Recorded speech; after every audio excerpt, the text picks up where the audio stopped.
Behold, the Lamb of God who takes away the sins of the world.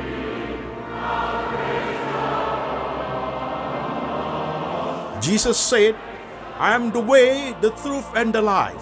No one comes to the Father but by me.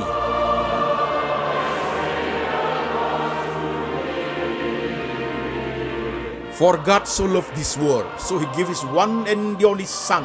Whoever believes in him shall not perish, but have eternal life. Shalom, saudara-saudara sekalian, saya Pendeta Antoni Chang. Senang sekali bertemu dengan jemaat sekalian, jemaat yang ada di kota-kota di Indonesia, jemaat yang ada di kota-kota di luar negeri, saudaraku. Hari ini kita online Sunday service.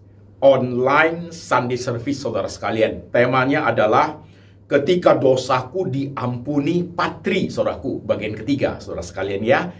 Part 1, part 2 sudah kita lalui. Sekarang kita part 3, saudara sekalian. Sebelum kita masuk ke dalam perenungan firman Tuhan, tentunya ada firman Tuhan yang perlu kita dengar, perlu kita bacakan. Firman Tuhan hari ini, saudaraku, kita ambil dari 2 bagian, saudara sekalian. Bagian pertama, Kitab Kejadian, pasal 4, ayat 1 sampai 16. Demikian firman Tuhan.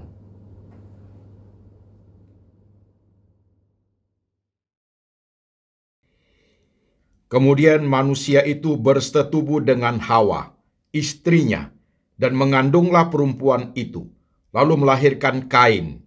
Maka kata perempuan itu, aku telah mendapat seorang anak laki-laki dengan pertolongan Tuhan. Selanjutnya dilahirkannyalah Habel, adik Kain. Dan Habel menjadi gembala kambing domba, Kain menjadi petani. Setelah berapa waktu lamanya, maka Kain mempersembahkan sebagian dari hasil tanah itu kepada Tuhan sebagai korban persembahan. Habel juga mempersembahkan korban persembahan dari anak sulung kambing dombanya, yakni lemak-lemaknya. Maka Tuhan mengindahkan Habel dan korban persembahannya itu. Tetapi Kain dan korban persembahannya tidak diindahkannya. Lalu hati Kain menjadi sangat panas dan mukanya muram. Firman Tuhan kepada Kain, mengapa hatimu panas dan mukamu muram? Apakah mukamu tidak akan berseri jika engkau berbuat baik? Tetapi jika engkau tidak berbuat baik, dosa sudah mengintip di depan pintu. Ia sangat menggoda engkau, tetapi engkau harus berkuasa atasnya. Kata Kain kepada Habel adiknya, marilah kita pergi ke padang.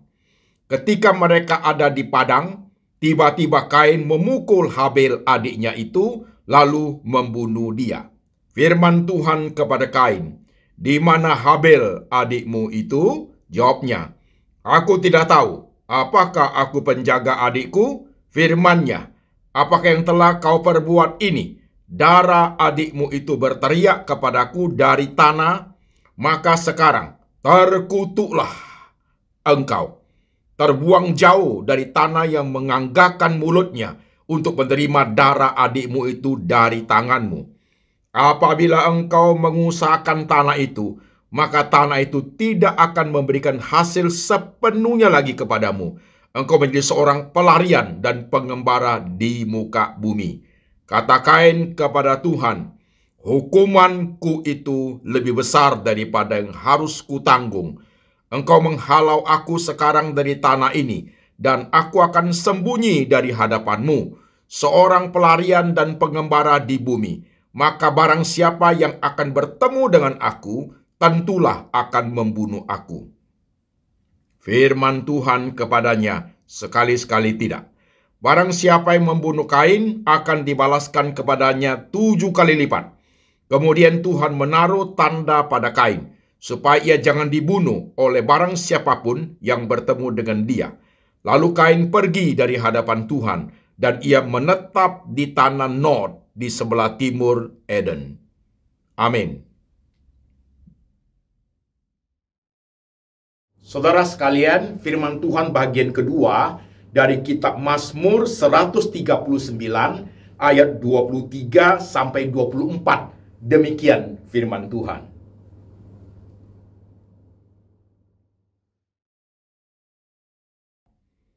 Selidiki aku ya Allah, dan kenallah hatiku. Ujilah aku dan kenallah pikiran-pikiranku. Lihatlah, apakah jalanku serong, dan tuntunlah aku di jalan yang kekal. Amin. Saudara sekalian, firman Tuhan sudah kita baca, saudaraku. Sekarang, sebelum kita masuk, mari kita berdoa lebih dahulu. Saya mengajak jemaatku sekalian, jemaat yang ada di kota manapun, baik jemaat yang sedang beribadah di rumah, atau di kamar, atau bersama keluarga besar, atau bersama istri, suami, atau dengan pacar, saudara sekalian, mari kita tunduk kepala. Kita minta hikmat dari Tuhan, supaya firman itu berbicara kepada kita. Ayo jemaat, mari kita tunduk kepala sebentar, kita berdoa. Tuhan Yesus, kami sudah membaca, kami sudah mendengar firman-Mu. Sekarang Tuhan bekerja, pakai hamba-Mu ini Tuhan, untuk menjelaskan firman dalam bahasa yang paling sederhana, bahasa yang gampang dimengerti oleh seluruh lapisan jemaat. Beri dia hikmat ya Tuhan.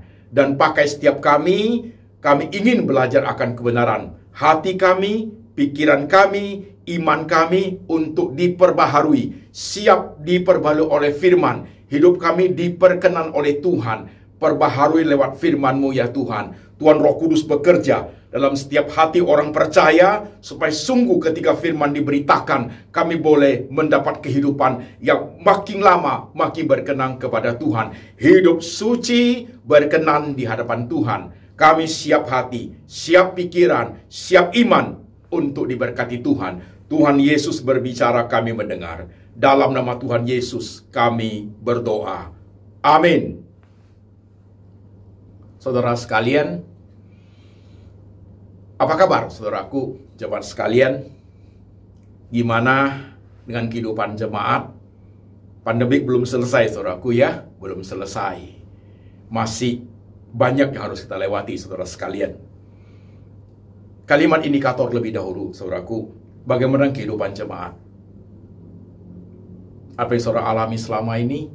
10 tahun lalu, 15 tahun yang lalu, 2 tahun lalu, 3 bulan lalu, atau baru kemarin, atau baru 2 jam ini.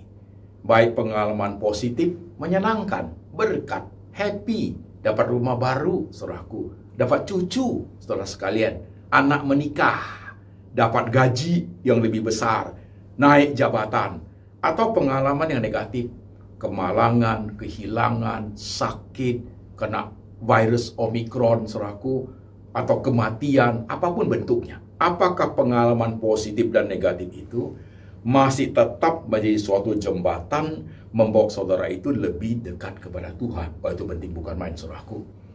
Jadi kalau hanya pengalaman yang baik-baik saja, kita sayang, cinta Tuhan, rajin berdoa. Sebaliknya, kalau ada peristiwa-peristiwa yang tidak baik, yang menyusahkan, membuat hati galau, yang mencemaskan, yang membuat penderitaan besar, saudaraku, kita menjauh dari Tuhan. Itu artinya something wrong dalam pertumbuhan rohani kita, saudaraku. Oke? Pakai kalimat ini menjadi kalimat indikator untuk mengevaluasi kehidupan kerohanian saudara setiap hari. Oke, jemaat? Nah, sekarang kita masuk part 3. Ketika dosaku diampuni, bagian ketiga, saudara sekalian. Saudaraku, bagian pertama, part 1 saya sudah khotbah. Saya sudah khotbah bicara mengenai keseriusan daripada dosa kita diampuni. Part 2 kita bicara mengenai playing God, dan kita bicara mengenai spiritual grieving, saudara sekalian. Nah, di part 3 ini, saudaraku, waktu khotbah part 1, part 2 sudah jalan, saudara sekalian, jemaat WhatsApp lagi, saudaraku. Nah, di part 3 ini, jemaat bertanya seperti ini. Saudara perhatikan. 3 pertanyaan, saudaraku. Pak Pendeta, saya melihat ya Pak ya, tentang dosa yang Bapak khotbah itu, bagi saya tidak begitu penting Pak Pendeta. Ya, saya ignore lah itu. Nantilah itu Pak Pendeta. Urusannya nanti di sorga lah. Yang penting sekarang saya bisa happy, saya bisa hidupin keluarga, saya bisa dagang, apapun caranya ya Pak Pendeta. untuk hal dosa, ya nantilah itu, Tuhan sudah ampuni saya kok. Itu respon yang pertama, saudaraku. Respon yang kedua, saudaraku, jemaat berkata, Pak Pendeta, saya fine-fine aja kok. Artinya baik-baik aja. Memang selama ini saya doing not good. Yeah. Ada dosa-dosa yang saya lakukan. Tapi selama ini oke-oke aja. Nggak jadi masalah, Pak Pendeta. Saya pikir hal yang tidak begitu serius lah. Begitu. Pertanyaan ketiga, saudaraku. Jemaat juga mengatakan, Pak Pendeta, saya melihat itu ada orang percaya, cara hidupnya gak benar, bisnisnya gak benar, keluarganya gak benar. Tapi oke-oke aja Pak Pendeta. Tuhan tidak hukum dia, kelihatannya dia playing God begitu. Tapi tambah berkat, tambah senang dia, mobilnya tambah banyak Pak Pendeta, hidupnya kelihatan tambah senang. Pandemik begitu dia jalan-jalan ke luar negeri. Saya tahu bisnisnya tidak baik. Kok begitu Pak? Dan saya juga melihat yang unbeliever, tadi yang sesama orang percaya, ini orang yang bukan percaya, doing bisnis hidupnya juga nggak benar. Tapi kok oke-oke aja, kelihatan nggak ada masalah Pak Pendeta. Nah, bagaimana saya harus meresponnya hal itu Pak? Begitu. Jadi ini 3 pertanyaan saudaraku ya. Ingat pertanyaan tadi? 1, saudaraku, jemaat respon, ignore dia saudaraku, dosa nantilah itu. Gak enak Pak Pendeta kalau dengar khotbah nyinggung-nyinggung dosa, padahal khotbah yang paling meneguhkan, khotbah yang membuat hidup perubahan adalah khotbah yang menyinggung dosa, saudaraku. Itu final, saudaraku. Oke.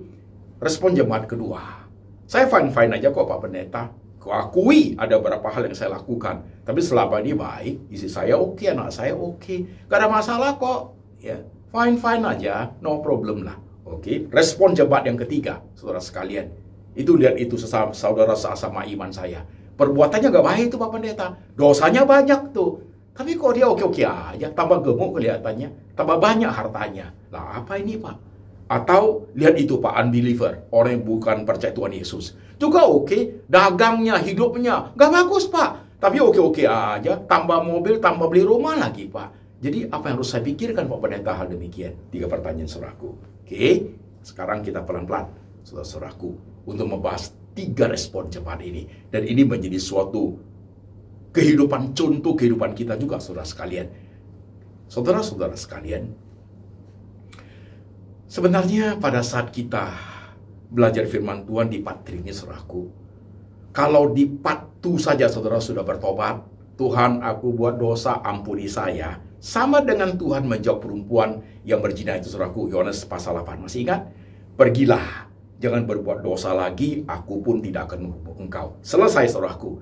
Jadi orang yang di part 2, ketika dosaku diampuni, bertobat, selesai, dia mesti masuk ke bagian pertumbuhan iman di tema berikutnya.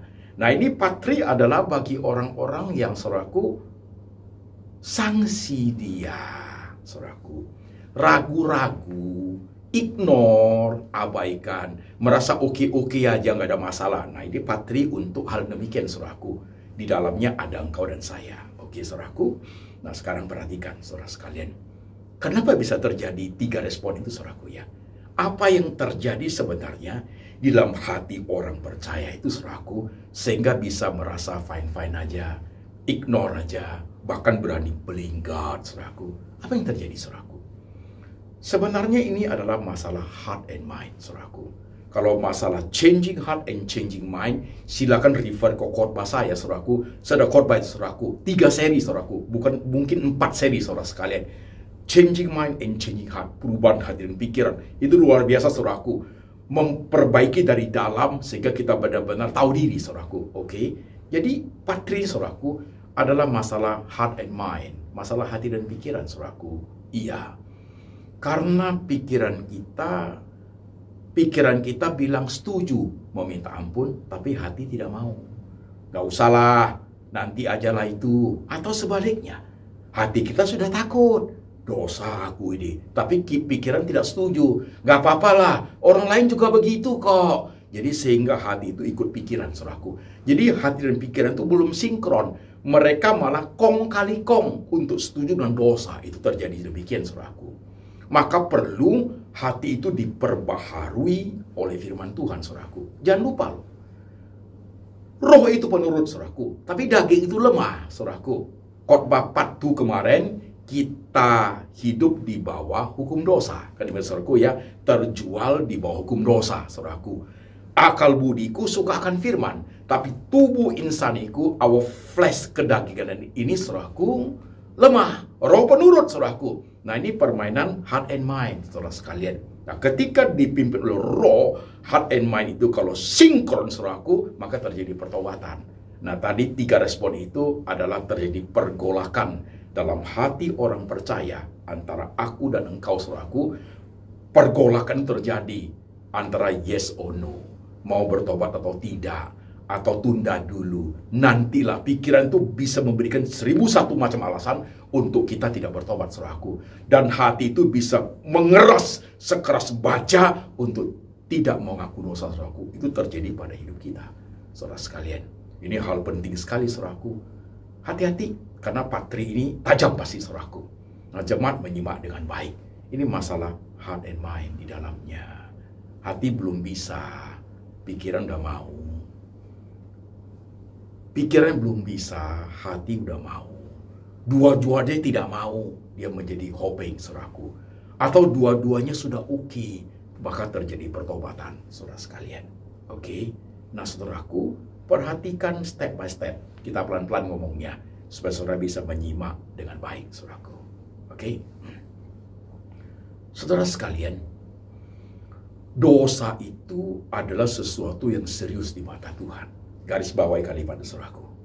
Dosa itu adalah sesuatu yang sangat serius di mata Tuhan. Oleh karena dosa, saudaraku, maka Tuhan datang mati dan sekau salib untuk menyelamatkan kita, saudaraku. Jadi dosa bukan sesuatu yang main-main. Dosa bukan sesuatu yang remeh. Dosa bukan sesuatu yang kita anggap sepele, saudaraku. Oh, jangan, saudaraku, jangan. Karena Tuhan dari surga datang ke dalam dunia ini untuk menyelamatkan manusia oleh karena dosa, saudaraku. Upah dosa adalah maut, saudara sekalian. Jadi dosa adalah sesuatu yang sangat serius, saudaraku. Dengarkan khotbah 4 ini, saudaraku. Dosa itu serius di mata Tuhan. Oleh karena dosa, maka kita mengenal penyaliban Kristus, saudara sekalian. Oke? Nah, saudara-saudaraku, pada saat kita menyimak demikian, saudaraku, kita mulai memahami. Jadi dosa tidak bisa main-main, tidak bisa ignore, tidak bisa oke-oke aja. Nantilah Pak Pendeta, itu urusan surga lah Pak Pendeta. Nanti di surga lah itu urusannya. Di kehidupan yang akan datang lah itu Pak. Jangan lupa loh. Pengampunan dosa, penyucian dosa oleh Tuhan Yesus bukan di sorga, saudaraku. Di bumi, saudaraku. Nantilah Pak, setelah kehidupan berikutnya, faktor penentunya bukan di sorga berikutnya, saudaraku. Faktor penentunya bukan di kehidupan berikutnya. Faktor penentunya justru di bumi, saudaraku. Justru di bumi, karena penyelamatan terjadi di bumi, saudaraku. Dosa itu serius di mata Tuhan. Oke? Sip, saudaraku, garis bawahi. Nah, saudara sekalian, kenapa ya Pak? Kalau saya 3 pertanyaan respon tadi itu Pak, aku melihat orang lain fine-fine aja. Saya melihat orang lain ignore dia, oke-oke aja. Saya melihat orang lain malah tambah banyak berkatnya. Ya. Apa yang sebenarnya terjadi itu? Nah, saudara sekalian, perlu kita pahami, saudaraku, dalam hal ini kita akan berbicara mengenai kesabaran, kebaikan, kesempatan, saudaraku, yang Tuhan beri kepada kita, saudara sekalian, itu menjadi penting. Oke, saudaraku. Nah, saya berhenti sebentar. Poin ini saya tunda dulu, masuk ke poin yang supaya jembatannya pas, saudaraku. Saudara perhatikan di perikop yang kita baca. Kejadian pasal 4 ayat 1 sampai 16, saudaraku. Oke. Nah, saudara-saudara sekalian, sebelum punishment itu tiba kepada orang berdosa, ketika kita ignore, ketika kita fine-fine aja, ketika kita merasa nggak apa-apa kok, saudaraku, suatu hari hukuman pasti datang, saudaraku, pasti datang. Nah, saudara perhatikan Kain dan Habil, peristiwa kita baca tadi itu, saudaraku. Jadi, saudara sekalian, waktu 2 koko adik ini, ya, si adik ini mempersembahkan korban persembahan di perkenan Tuhan. Sementara koko, si Kain ini tidak diperkenan Tuhan persembahannya. Marah dia, benci dia, iri dia, dengki dia, saudaraku. Nah, ini mulai. Dosa sudah mulai mengintip depan pintu, saudaraku. Oke? Dia benci, dia iri. Hati dan pikiran dia udah setuju itu. Bunuh aja. Begitu loh, saudaraku. Oke? Nah, saudara perhatikan. Ini dosa melahirkan dosa, saudaraku. Sebelum punishment Tuhan tiba, saudaraku, prosedurnya Tuhan selalu memberikan berbagai hal untuk memperingatkan kita. Peringatan duluan tiba, saudaraku. Jadi istilahnya pakai triple I, 3I. Ingat ya, 3I. Insting, intelek, intuition. Insting itu naluri, intelek itu nalar, pikiran, intuition itu hati nurani. 3 itu, saudaraku ya. Lihat itu Kain. Tuhan pakai 3I loh, saudaraku. Tuhan tegur dia loh. Seharusnya Kain itu sudah pasti tahu. Secara instinktif, secara naluri, saudaraku, tidak boleh membunuh. Dia tahu itu, saudaraku. Dia tahu, dia belajar kok, saudaraku. Dia tahu itu. Ada hukum Taurat kok kan, saudaraku. Seharusnya, saudaraku, bahwa si Kain itu, dia mesti mengerti. Secara naluri, dia tahu. Tidak boleh membunuh, saudaraku. Oke? Nah, saudara sekarang perhatikan. Yang kedua, Tuhan pakai intelek, saudaraku. Tuhan pakai nalar. Tuhan bicara dengan dia. Mengapa wajahmu muram? Mengapa hatimu marah? Kalau engkau buat baik, engkau harus setuju. Kalau engkau buat baik, mestinya engkau sukacita. Hanya kalau engkau berbuat tidak baik, saudaraku, maka Tuhan berkata, dosa sudah mengintip depan pintu. Ya.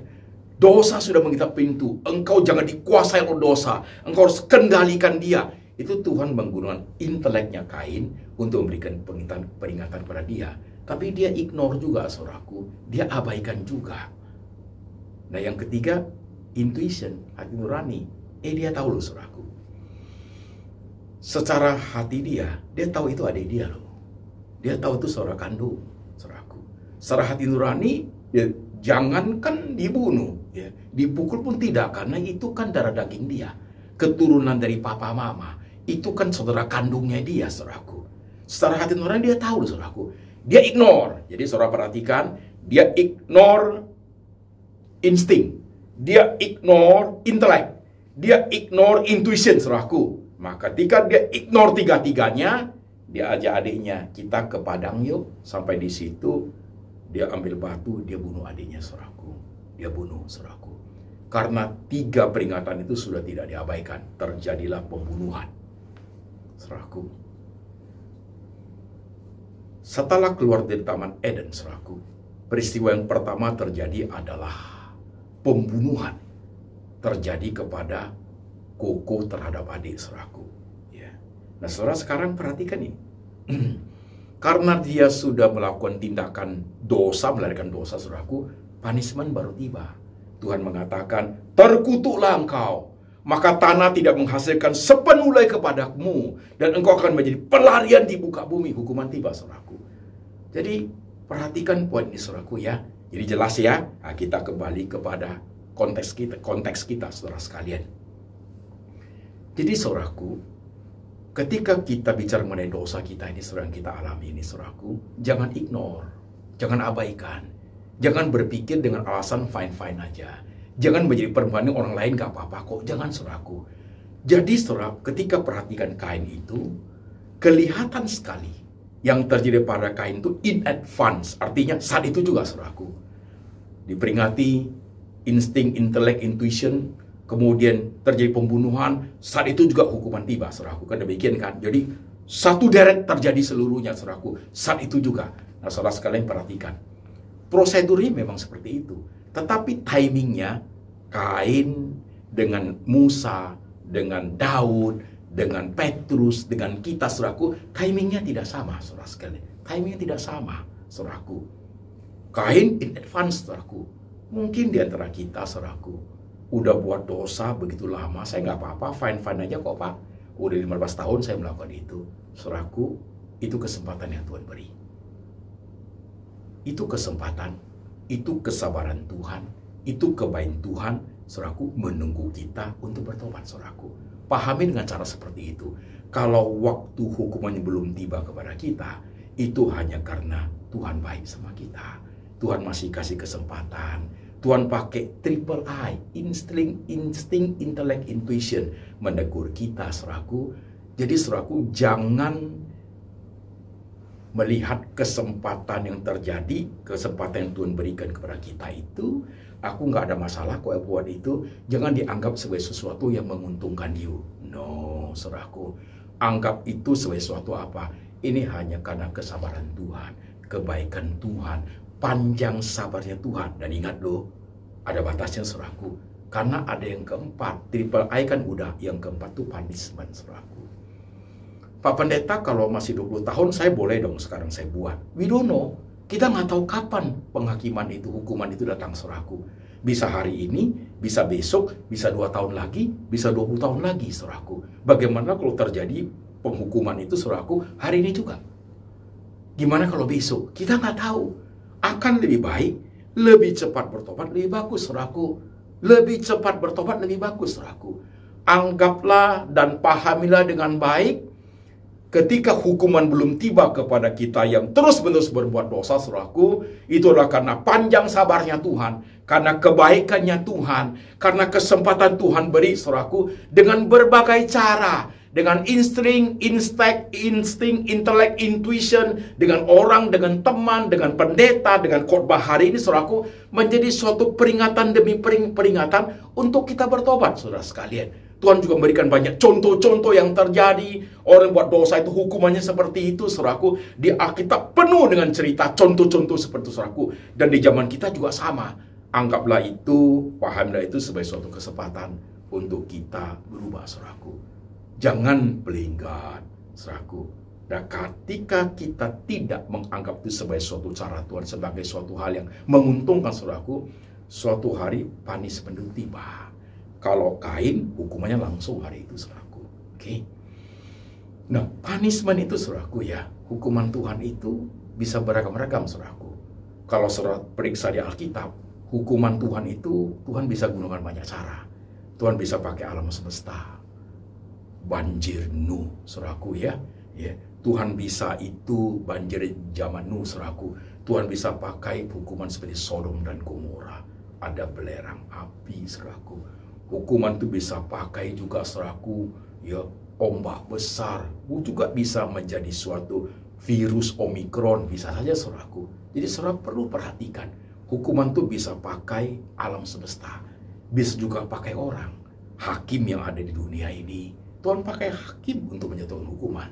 Hukuman itu juga Tuhan bisa pakai penyakit, saudaraku. Banyak cara Tuhan untuk menjaga hukuman sampai hukuman disebut kematian, saudaraku. Itu terjadi, saudaraku. Jadi khotbah hari ini, patri ini, kita harus hati-hati loh, saudaraku.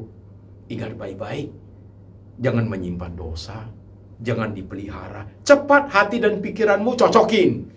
Kalau saling menentang, saudaraku, cepat bergumul, Tuhan tolong saya. Saudara, rasanya kalau khotbah ini jemaat tidak suka. Saya melihat yang ikut khotbah ini tidak banyak, saudaraku, karena menyinggung dosa. Padahal ini sangat penting, vital, bukan main, saudaraku. Karena mengorek borok kita tidak suka. Padahal kalau borok sudah dikorek, saudaraku, udah sembuh, hidup ini makin berkenan kepada Tuhan. Jangan mempermainkan kesabaran Tuhan. Jangan mempermainkan kesempatan yang Tuhan beri. Jangan mempermainkan kebaikannya Tuhan, saudaraku. Gunakan kesempatan itu dengan baik untuk kita bertobat, saudaraku. Saudara perhatikan, dosa serius di mata Tuhan. Saya tidak mau perpanjang khotbah ini. Saya mau masuk ke hati jemaat. Ketika saudara dengar khotbah ini, saudaraku, saya tidak tahu engkau siapa, ya. Khotbah ini sorry akan menjadi keras karena dia patri sudah cukup. Tema ini, ketika dosaku diampuni sampai patri, saudaraku. Kalau sudah dengar khotbah hari ini, khotbah part 1 masih oke-oke, fine-fine aja. Khotbah part 2 udah keras, saudaraku, artinya udah merasa nggak enak gitu. Khotbah part 3, saudaraku, kita terpojok, saudara sekalian. Kita sudah terpojok. Tinggal kita pilih, saudara sekalian. Kita mau lari ke Tuhan, atau kita mau hidup sendiri dengan suatu hari hukum itu tiba. Saya tidak tahu loh, saudaraku, dosamu apa, saudaraku. Tapi kalau sampai hari ini ketika khotbah ini disampaikan, saudara masih memelihara dosa itu, saudara masih menikmati dosa itu, saudaraku, saudara masih sayang, tinggalkan dosa seperti itu. Aku sudah nikmati, Pak. Aku sudah hidup di situ, aku terlanjur, Pak. Udah nggak bisa bangkit, Pak. Nggak mau bangkit, mau tunggu hukuman, saudaraku. Mau tunggu hukuman Tuhan. Panjang sabarnya Tuhan. Khotbah hari ini pakai intelek, pakai insting, pakai hati nurani. Tuhan bicara kepada kita. Coba diam sebentar. Coba diam sebentar, saudaraku. Hatimu terdiam, bukan? Karena ada dosa-dosa yang orang lain tidak tahu, hanya kamu sendiri yang tahu. Yang sampai hari ini, kita tetap lakukan, saudaraku. Tidak ada setitik keinginan pun kita bertobat, saudaraku. Bahaya sekali, saudaraku. Karena dosa itu serius di mata Tuhan, saudara-saudara sekalian. Saudara perhatikan. Lihat Adam dan Hawa. Itu faktor dosa loh, saudaraku. Ada insting, intelek, intuition ada loh, saudaraku. Sampai akhirnya hukuman tiba, saudaraku. Kematian. Ubah dosa adalah mau diusir dulu keluar dari Taman Eden. Hukumannya duluan apa, saudaraku? Ya. Ular dihukum. Adam dihukum. Dengan keringat bersusah payah engkau akan mencari kehidupanmu. Hawa juga dihukum. Pada saat engkau melahirkan akan menderita kesakitan. Itu hukumannya, saudaraku. Seandainya manusia itu tidak jatuh dalam dosa, mungkin Hawa melahirkan, gak usah kesakitan, saudaraku ya. Udah hamil tua, udah mau melahirkan, duduk-duduk. Baca koran zaman sekarang, lihat YouTube loh, saudaraku. Duduk-duduk santai, Johnny udah keluar sendiri, saudaraku. Sambil nangis, saudara sekalian. Gak terasa sakit. Tapi yang kenyataan adalah hukuman itu, saudaraku. Yang laki kerja keras. Yang wanita, saudaraku, setiap kali melahirkan, pasti menderita kesakitan. Itu dosa loh, saudaraku. Itu hukuman dosa loh, saudara sekalian. Oleh sebab itu, saudaraku, mari kita perhatikan. Jemaat nyimak dengan baik yang masih muda sekali, yang remaja, yang pemuda-pemudi lagi kuliah, yang saudara-saudara lagi giat-giatnya bisnis, umur 30-an, 40, 50, lagi strong. Ya, saudaraku, spirit untuk lakukan bisnis, saudaraku. Hati-hati. Jangan menyimpan dosa. Jangan menyimpan dosa seperti api dalam sekam. Suatu hari akan kelihatan juga dia punya asap, saudaraku. Jangan, saudara sekalian. Dan kita saudara yang sudah tua juga, mari kita perbarui hidup kita. Seperti Tuhan ngomong kepada perempuan itu, pergilah, jangan berbuat dosa lagi, mulai sekarang, saudaraku. Kita mau, saudara sekalian, Tuhan pakai triple I.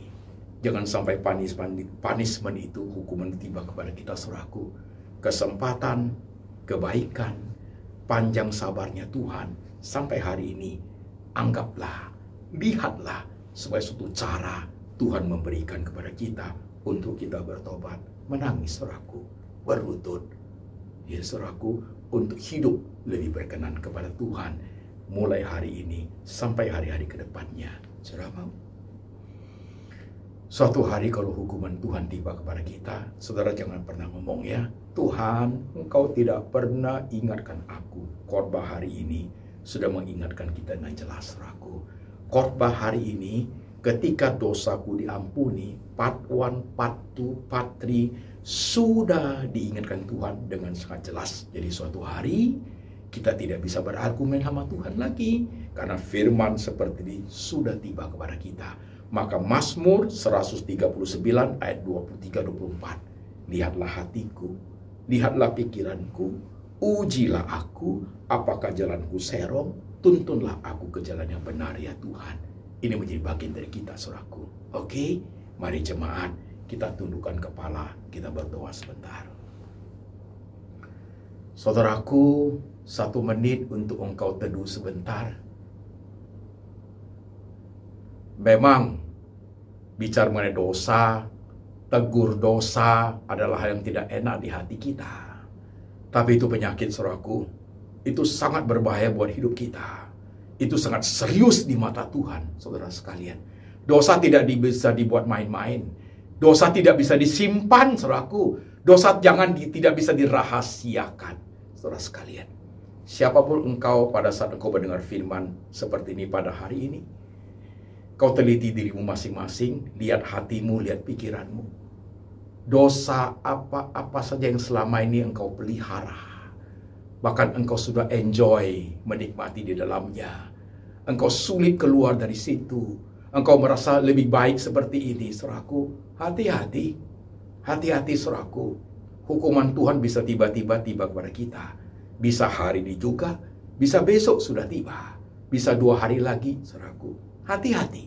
Bisa 2 tahun kemudian. Saudara sekalian, coba lihat dirimu masing-masing. Dosa apa yang selama ini engkau masih pelihara? Kau nikmati.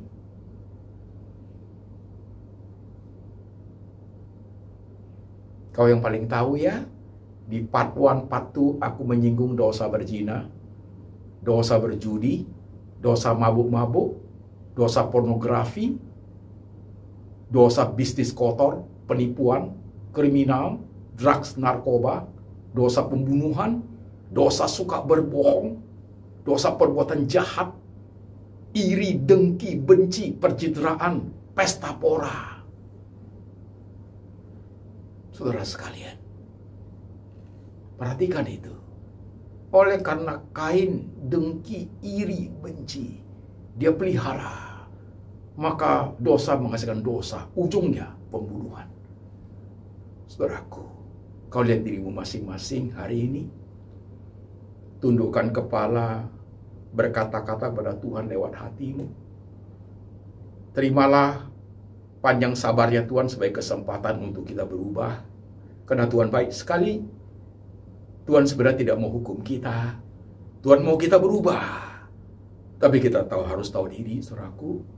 Jangan sampai kesabaran, panjang sabarnya Tuhan sudah berakhir, saudaraku. Maka yang muncul adalah punishment, hukuman. Jemaat 1 menit berdoa masing-masing.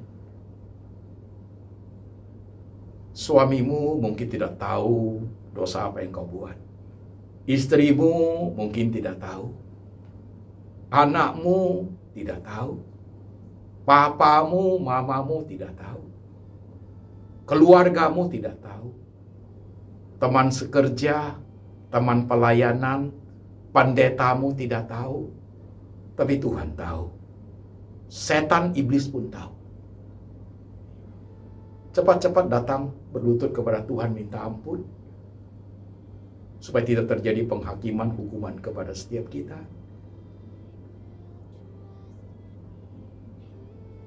Barang siapa yang mengaku dosa, ia akan diampuni, ia akan ditolong, ia akan diberkati. Lihat sendiri-sendiri dirimu, saudaraku, di tengah zaman yang sangat gegap gempita, zaman yang kacau balau, saudaraku, zaman yang penuh dengan banyak kejahatan, zaman yang trik-trik hidup ini menjadi sangat tidak baik. Zaman yang menjadi dunia menjadi panggung sandiwara. Zaman banyak sekali serigala berbulu domba, saudaraku. Zaman yang penuh dengan kelicikan dan keculasan hidup. Baik dunia sekuler maupun dunia rohani, saudaraku. Perlu ada suatu keberanian, kejujuran. Lihatlah hatiku. Lihatlah pikiranku, Tuhan. Kalau serong, kalau pelihara dosa, Tuhan ampuni ya Tuhan. Tuhan tolong ya Tuhan. Saudaraku, kau berdoa sendiri-sendiri. Barang siapa ingin hidup suci di hadapan Tuhan, dia akan berkenan dan diberkati Tuhan. Diberkati berlimpah. Diberkati hidupnya. Diberkati anak cucunya. Diberkati pekerjaannya. Dibuat berhasil. Karena hidupnya tidak menyimpang ke kiri, tidak menyimpang ke kanan, maka Tuhan membuat dia berhasil. Karena dia mau hidup suci, maka Tuhan akan mendengar doanya. Tuhan Yesus, hamba berdoa, kuasai hati dan pikiran jemaat-Mu ini Tuhan. Letakkan tangan-Mu di hati jemaat. Letakkan tangan-Mu di pikiran jemaat ya Tuhan. Teguhkan mereka. Roh memang penurut, tapi daging lemah Tuhan Yesus. Roh Tuhan Roh Kudus yang menguatkan kami, mengingatkan kami akan kebenaran, memerdekakan kami, membawa kami hidup lebih berkenan kepada Engkau. Terima kasih Tuhan. Kasih dari Bapa dari surga turun atas jemaat. Tuhan Yesus, gembala yang baik, selalu pelihara kami, menjaga kami. Tuhan Roh Kudus selalu mengajar untuk hidup benar, mengingatkan kitab suci. Hidup kami makin diperbarui Tuhan sampai selama-lamanya, sampai suatu hari Tuhan datang kembali menjemput kami setiap orang percaya. Dalam nama Tuhan Yesus kami berdoa. Amin.